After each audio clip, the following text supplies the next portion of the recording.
Hey there, how's it going? Welcome back, really good to see you again. Now you'll remember about a year and a half ago and a little bit, GoPro bought out the GoPro Hero 7 Black and it had this great new feature called Hypersmooth on it. Then DJI came out with the Osmo Action that had Rocksteady on it that was slightly better than the Hypersmooth, and now GoPro have bought out the GoPro 8 with Hypersmooth 2. How different are they? Let's find out.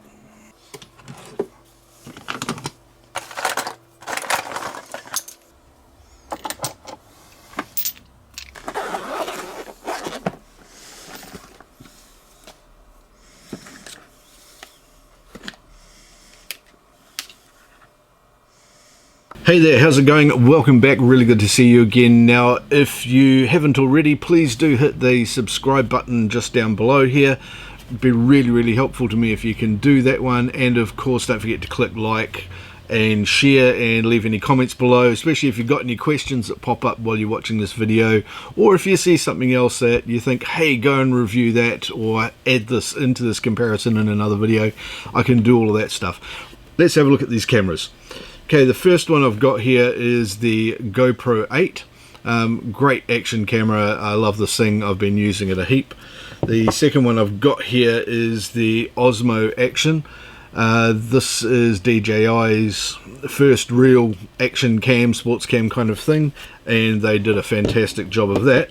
And the third one I've got here, of course, is the GoPro 7. Once again, fantastic camera. I've got a couple of these. I put them all over the place and doing all sorts of things. Great camera. So each of these has Hypersmooth or Rocksteady, some version of this really good quality stabilization. There's not a huge difference among the cameras. They all do 4K. They all have similar lens setup, as you can see here. They all use the same connector, which is good, even though those two have a housing. And of course the GoPro 8's got these little pinch out fingers, as I've found that they've called them internally, and the same mount. Now the good thing is that I can grab those bits and pieces I was just collecting up before. I've got these super clamps, one here for each camera, and I've got these GoPro, well, finger sports accessory mounting things here, one for each of those, and to sit between them I have got these standard mini spigot thingies. The mini spigot things are great. They fit into the super clamp here, and I can tighten that one in. Tighten, there we go. And these tripod mounts are standard 1/4 inch thread, so they can go on top there, and there we go. I have got that mount set up. I can put a GoPro on top of there, or the Osmo Action on top of that, and it just slits into that, and I can go and put these on my skateboard and take them around the block running their version of Hypersmooth or Rocksteady, and bring them back and have a look and see how they compare. Right, I'll just put the rest of these together and jump on my skateboard.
Now if you want to go and get these parts, by the way, the super clamps and the spigots and the action mount tripod head thingies, I've got some links down below where you can go and grab them from a couple of different places. If you're overseas and not New Zealand, it's probably best to get them off Amazon or something, or if you're an Amazon Prime member and you can get good shipping rates. If you're in New Zealand, I've got a link down below to Photo Gear, who have all of this sort of stuff in stock, including the cameras. So I've put links to Photo Gear in New Zealand for you guys as well if you're local. Okay, that's these put together. I've got the Osmo Action on that one, the GoPro 8 on this one, and I've got the GoPro 7 on this one. Now all I need to do is make sure that I can fit them all on the skateboard at the same time, and have a blast around the block. Rightio, let's go do that. Before I get started on the actual skateboard, there's one other thing I thought I should show you, and that is to make sure that Hypersmooth is actually running, that the stabilisation is running. So I'll just do that on the 7 here at the moment. I'll pull it out of the case, and I'm just going to turn that on down here in front of the RX100, just so I can get a good clean shot of the screen. So here we go, here's the GoPro 7. Now what I'm going to do is just click on the resolution bit at the bottom there. That's showing me all of the video resolution things. I can click on that one there, and I can see here that that's got Hypersmooth stabilization running on that, running at 2.7K, 50 frames a second. It's 50 frames a second because I'm in a PAL area. I've just choose to run that.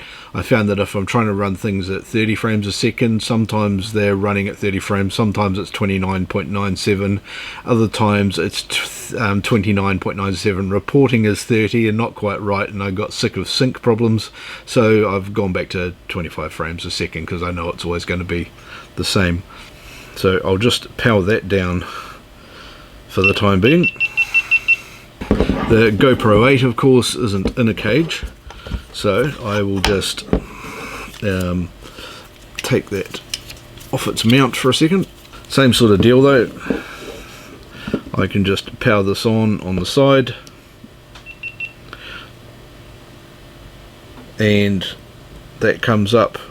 I can go click on there. It's currently set at, I'll set it here to cinematic, which is 4K, 25 frames a second. So I will click that again. I'll edit the cinematic mode so that it's also shooting at 2.7K, and it's 2.7K widescreen, not 3x4 by the way, and also at 50 frames a second. So that one there's all set up and ready to go. Obviously, being a different brand of camera, the Osmo's slightly different again, so I'll just get that out of its cage here. The power for the Osmo Action is here on top, so I turn that on, that brings that up. That's currently at 2.7 and 60 frames, so I'll knock that back to 50 frames. The Osmo Action is something I particularly like on here, is that you don't change from PAL to NTSC, that's just all available. And you can see that it says Rocksteady is running there, so we're all good to go on that one as well. Ready to go, hunky-dory, and all cameras are ready to go on the skateboard. Okay, now I want to mount these 3 cameras I've got here onto the skateboard at the front. Now I've got a small problem. I've got a couple of small problems. Firstly, the skateboard's only that wide, so it's only enough space for one mount really. I just tried out putting them on the sides. That didn't really work so well because they were on an angle. So what I've done is I've got this piece of wood here, and I'm going to put that on the front there and take the first camera and mount that in the center and use the clamp to brace that piece of timber to the front of the skateboard nice and firm and get it nice and square. So that one's flat.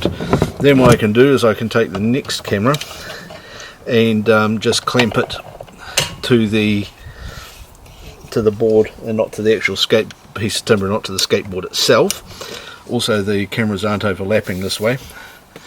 And finally take the third camera and do the same thing on this side, That's a much cleaner setup to what I would have had when I tried it out with the cameras on different angles. And now I can go shoot, they're all facing straight and pretty much in the same direction and the same framing, and nice and solid.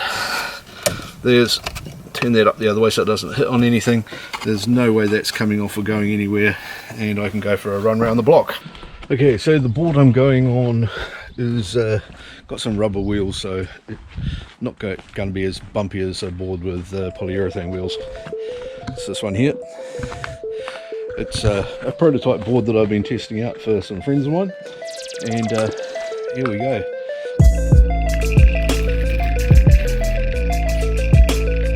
So take it a little bit easy.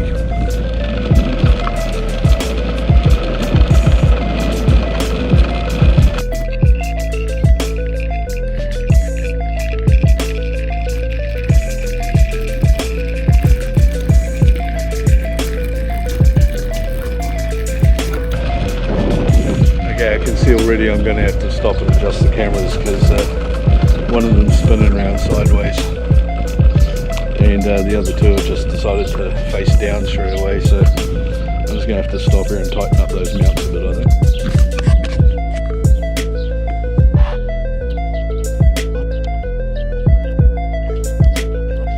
I can see all the lights flashing, so let's get going again.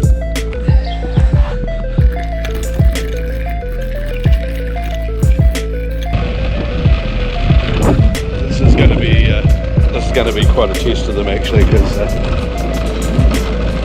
I'm wondering how good my methodology is. The GoPros are all bouncing around quite a bit in the action. So I'm going along some reasonably rough tarmac at the moment, so I'm going to be quite surprised if I manage to get a decent image out of this.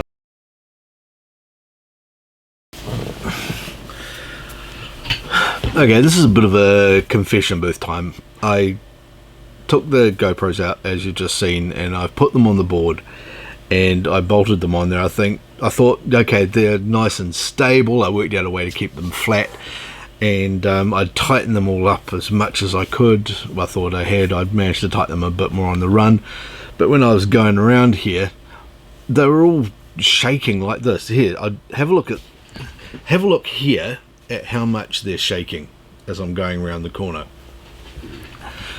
You know, it's insane. And when I was almost on the way back, this happened. How can I be getting straight Hypersmooth footage out of this? So I'm in the process of importing all of that at the moment. These are shots off this camera I was hand holding at the same time, and to be honest, my expectation levels for this are really low. I might be shooting this again.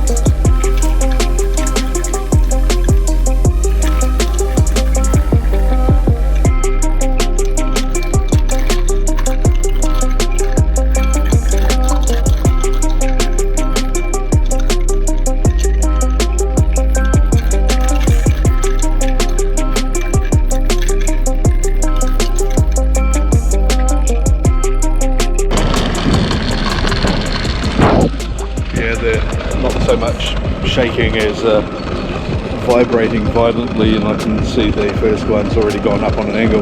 Let's get up onto the footpath and see if that's any better.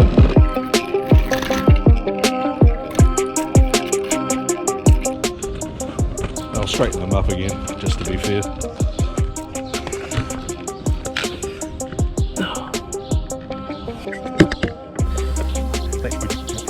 The other two stayed where they were, so that one's had a bit more of a tweak. Should last me a little bit longer. Okay, let's get back up on here and take off for the third time.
of textures there, and see how these things are running side by side. Well, you can already see because by the time you're looking at this, I've edited it, haven't I?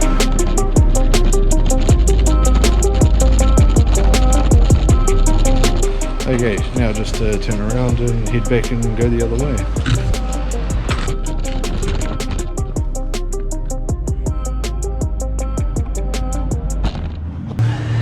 Okay, had to straighten the cameras up just a little bit again after going across some of those bumps, but that's okay, I'm sure we'll get enough footage out of this. Right, we're off again.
Yeah, two of them have again. Oh man, they are on really tight too. Right. Fourth launch. Fifth launch. I've lost track now, I don't know.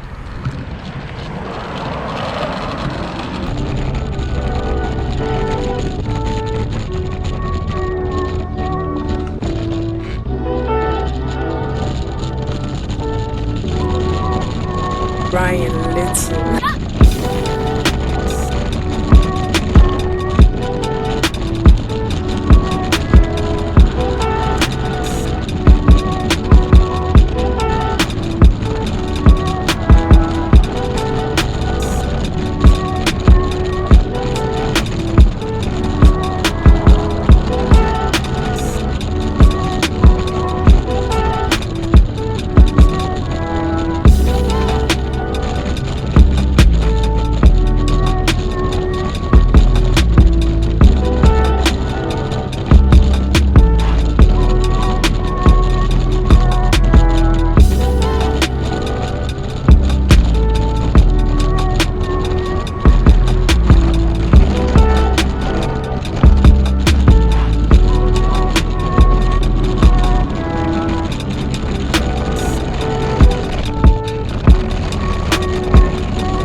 Right, I suppose after watching all that you want to hear some sort of summary and what I thought of the footage and how good the cameras were.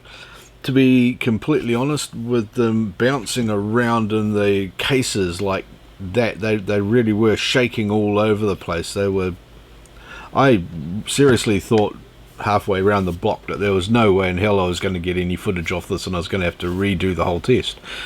But I got back and I was pleasantly surprised and amazed at all three of them, to be honest. The Hero 7, of course, obviously that's the earliest one and really the first go at this sort of Hypersmooth type stabilisation that these cameras have. I think it did a fantastic job of it. The Osmo Action, as you would suspect, did just a wee bit better than that. And of course the Hero 8 is just very, very smooth. The way that all of them handled that incredibly rough handling, and they really were vibrating around. I'm just absolutely impressed that any of them worked at all, to be honest. Also, just a quick note, if you have a look at these three still frames here, here's the GoPro 7 and the Osmo and the Hero 8. You notice that all three of them are actually fairly sharp images. There's a bit of posterization and stuff in them, of course, but the shutter speed on them is pretty damn quick, and the math that they do inside the camera keeps those images beautifully sharp and crisp, even and then.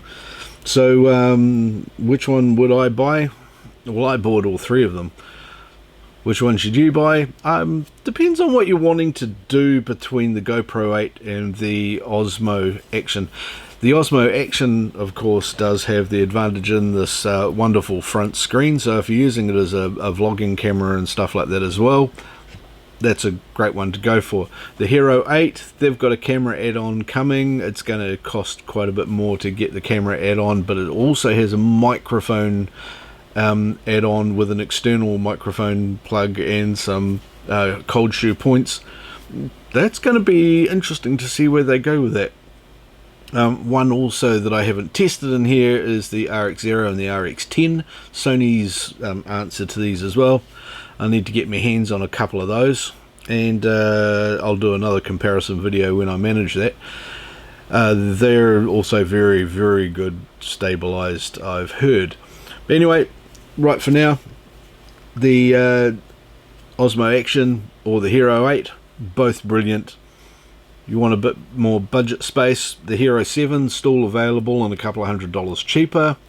Another brilliant camera. There's links to all three of them just down below, and some more videos coming up with these things in them as well. So down here we've got a nice subscribe button. You can click on that to make sure you see those videos when they come out, and up here, here's a couple more videos that you can click on and see other things that I'm doing and product reviews and things like that. So thanks for coming along. I will see you shortly.